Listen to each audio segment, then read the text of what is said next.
Hello friends, कैसे हैं आप सभी। आशा करती हूँ आप सभी अच्छे होंगे। आज हम बात करेंगे जॉन मिल्टन की बायोग्राफी के बारे में। देखिए फ्रेंड्स, जॉन मिल्टन जो थे वो एक बहुत ही फेमस और एक अच्छे पोइट थे। तो नेट या यूजीसी वगैरह को उनके पेपर में एग्जामिनेशन में उनके रिलेटेड क्वेश्चंस आते हैं। चलिए हम स्टार्ट करते हैं अपनी पोएम। फ्रेंड्स, जॉन मिल्टन का जो जन्म हुआ था वो 1608 में हुआ था और उनकी डेथ 1674 में होती। जॉन मिल्टन जो थे 9 दिसंबर को उनका जन्म हुआ था लंदन में ब्रैड स्ट्रीट नामक जगह पर। उनके फादर का नाम था जॉन मिल्टन और उनकी माता का नाम था सारा जेफरी। उसके बाद उनकी स्कूलिंग शुरू हुई थी सेंट पॉल इन लंदन में। इसके बाद उन्होंने कॉलेज ज्वाइन किया, क्रिस्ट कॉलेज, क्योंकि वो एक पादरी बनना चाहते थे। तो उन्होंने क्रिस्ट कॉलेज कैम्ब्रिज में एडमिशन लिया 1625 में और 1632 तक यहाँ पर रहे वो।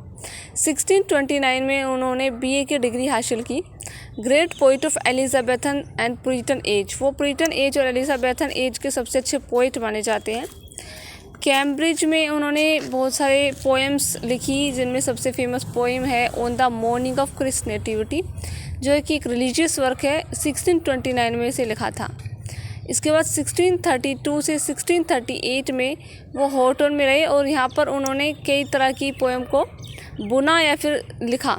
एल एलिग्रो, इल पेंसरोसो और कॉमस, ये सभी उन्होंने लिखे थे 1634 के करीब। और इन्होंने बहुत सारे वर्क्स लिखे थे जब यहाँ पर वो रहे। फ्रेंड्स, जॉन मिल्टन को कम से कम 10 लैंग्वेजेस आती थी, फ्रेंच, स्पेनिश, इटालियन, बहुत सारी। तो सबसे पहले जो उन्होंने वर्क शुरू किया था वो किया था लैटिन में, और इसके बाद उन्होंने इटालियन में शुरू किया था। तो सबसे पहले जो उनका वर्क हुआ था स्टार्ट, वो हुआ था लैटिन में, और जो उनका लास्ट वर्क था वो था इंग्लिश में। मिल्टन ने जो बहुत सारे प्रोज लिखे थे वो पुरिटन थे, वो इसी कारण लिखे थे उन्होंने। इसके बाद 1638 से 39 में वो इटली में रहे और यहाँ पर उन्होंने गैलियो से मुलाकात की। 1642 में उनकी फ़र्स्ट मैरिज हुई थी मैरी पोवेल से, जो कि कैवलियर फैमिली से थी, यानी कि जैसे एलिजाबेथन एज थी और आपका मेटाफिजिकल पोइट्स थे। तो इसी प्रकार की एक ग्रुप ऑफ पोइट कहा जा सकता है, इन्हीं फैमिली से उसकी शादी हुई थी, जिसकी डेथ हो गई थी 1652 में।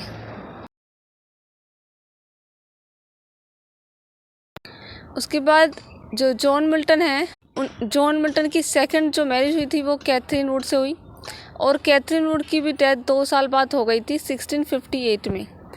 इसके बाद उन्होंने थर्ड मैरिज की 1663 में एलिजाबेथन मिशेल से, और 1652 में जो हमारे जॉन मिल्टन थे वो 44 एज में बिल्कुल ब्लाइंड हो चुके थे। और मिल्टन जो थे उन्होंने जो इंस्पायर्ड हुए थे वो हुए थे स्पेंसर से। ये मिल्टन बहुत सुंदर थे, इनके जो फीचर्स थे वो एक लेडी की तरह थे, तो इन्हें क्रिस्ट लेडी के नाम से भी जाना जाता है। और मिल्टन ने बहुत सारे वर्क जो पैट्रार्कन सोनेट भी लिखे हैं ब्लैंक वर्स में। इसके बाद उन्होंने लूसिडस को लिखा है, जो कि एक एलेजी है। और एडवर्ड किंग, जो उनके एक फ्रेंड थे कैम्ब्रिज में, उनकी डेथ के बाद इन्होंने लिखा था 1637 में। इसके बाद उन्होंने पहला इंग्लिश वर्क लिखा था ode on the death of an inland, जो कि एक एलेजी है।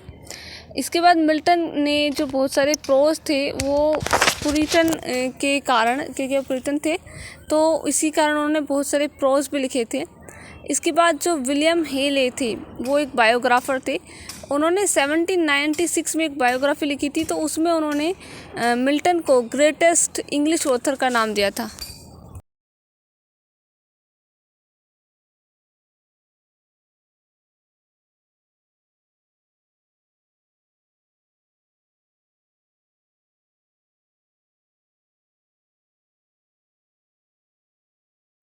इन्होंने अपने इटालियन जो सोनेट थे वो एक फॉरेन लेडी एमिलिया को डिवोट कर दिए थे। और फिर उन्होंने ode on the death of infant, ये एक एलिजी लिखी। 1629 में उन्होंने on the morning of Christ nativity लिखी, जो कि पब्लिश हुई थी 1645 में। इसे लिखा 1629 में था और उनकी जो पब्लिकेशन हुई थी वो हुई थी 1645 में। जो कि एक बहुत रिलीजियस और अच्छी पोएम मानी जाती है। फिर उन्होंने 1630 में ऑन शेक्सपियर लिखा, 1631 में ऑन हिज 23rd बर्थडे था। उसके बाद अपने बर्थडे के बाद 1632 में उनके दो बहुत इंपॉर्टेंट वर्क जो पीस ऑफ म्यूज़िक कहा जाता है वो पब्लिश हुए थे। इसमें एल एलिग्रो और इल पेंसरोज़ो आते हैं।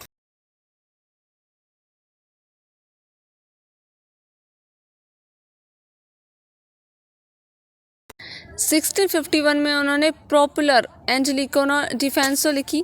1655 में उन्होंने on the late massacre of Piedmont लिखा। 1667 में उन्होंने पैराडाइज लॉस्ट लिखा। फ्रेंड्स, ये बहुत मोस्ट इंपॉर्टेंट वर्क है उनका, जो कि 12 बुक्स में है, ये लिखा। और 1671 में उन्होंने सैमसन एग्नोस्टिस लिखा था, जिसका कैरेक्टर वो ब्लाइंड था। उसके बाद और ये ब्लैंक वर्स में ग्रीक ट्रेजेडी लिखी हुई है उन्होंने, सैमसन एगोनिस्टिस। इसके बाद 1671 में उन्होंने पैराडाइज रीगेन लिखा, जो कि 4 बुक्स में लिखी हुई है।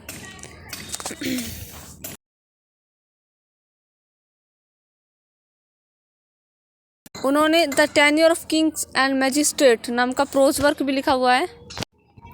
उन्होंने the doctrine and discipline of divorce 1643 में लिखा। इसके बाद में उन्होंने एल्मा वीनस लिखा। और उन्होंने पैराडाइज लॉस्ट का जो लिखने का टाइम है, उन्होंने कब स्टार्ट किया है, आपका क्वेश्चन आ सकता है यूजीसी नेट वगैरह में। तो ये 1658 में उन्होंने ब्लैंक वर्स में लिखना शुरू किया था। और जो मेन कैरेक्टर आपका मैं पहले ही बता चुकी हूँ, सैमसन एग्नोस्टिस का ब्लाइंड कैरेक्टर था। और एज ऑफ मिल्टन जो माना जाता है वो 1625 से 1660 का समय माना जाता है। और उस टाइम पे 3 तरह के पोइट सबसे इम्पोर्टेंट, सबसे फेमस थे। इसमें मेटाफिजिकल, कैवलियर और पुरिटन थे। जो टेनिसन थे, उन्होंने मिल्टन के लिए कुछ सेंटेंस बोला है। ये mighty mouthed inventor of harmonious skilled to sing of tune of eternity God gifted organ voice of England, ये लिखा हुआ है टेनिसन ने मिल्टन के लिए। इसके बाद उनकी जो पोएम्स के बारे में उनकी जो कैरेक्टरिस्टिक पता है कि उन्होंने जो पोएम्स लिखे वो ब्लैंक वर्स में लिखे हैं। और वो एक एलिजाबेथन एज के लास्ट पोएट थे। इसके बाद एलिजाबेथन एज जो थी ख़त्म हो गई थी। और उन्हें लेडी ऑफ क्रिस्ट के नाम से जाना जाता है, जो मैं पहले ही बता चुकी हूँ। उन्होंने सैलम एक लैटिन वर्क लिखा, ओविडियन एलिजी है। और जो विलियम ब्लेक है, उन्होंने मिल्टन को डेविल्स पार्टी बोला है। ये आपको याद रखना है, एग्जामिनेशन के प्रोस्पेक्ट से बहुत ही इम्पोर्टेंट है। तो विलियम ब्लेक ने मिल्टन को डेविल्स पार्टी बोला है। और फिर कैरेक्टरिस्टिक ऑफ दोबारा से बताया यहाँ पे आपको। मिल्टन की जो पोएम था, mixture of humanism, puritanism, sublime thoughts and style and use of blank verse. इसके बाद उनके जो फ्रेंड थे, सबसे इम्पोर्टेंट जो उनका फ्रेंड्स थे वो थे चार्ल्स डिडोटी। इसको उन्होंने पूरा पत्र, जो अपना पूरा कैरियर उन्होंने जो वो करते थे वो सब पत्र के द्वारा, अपने चार्ल्स डिडोटी थे उनको पत्र के द्वारा लिखकर भेजते थे। तो उनकी नेशनलिटी थी इंग्लैंड। और वो उन्होंने सिविल सर्वेंट के रूप में काम किया इंग्लैंड में। उसके बाद वो उन्हें मैन ऑफ लेटर के नाम से भी जाना जाता है। और वो एक पोलेमिसिस्ट भी थे। उनकी डेथ हुई थी 1674 में। तो फ्रेंड्स, यहाँ पे उनकी बायोग्राफी ख़त्म होती है। यदि आपको मेरी जो डिस्क्रिप्शन है, जो डिटेल जो मैंने आपको बताई, यदि अच्छी लगी तो प्लीज़ कमेंट करके ज़रूर बताइएगा। Thank you friends for watching my video.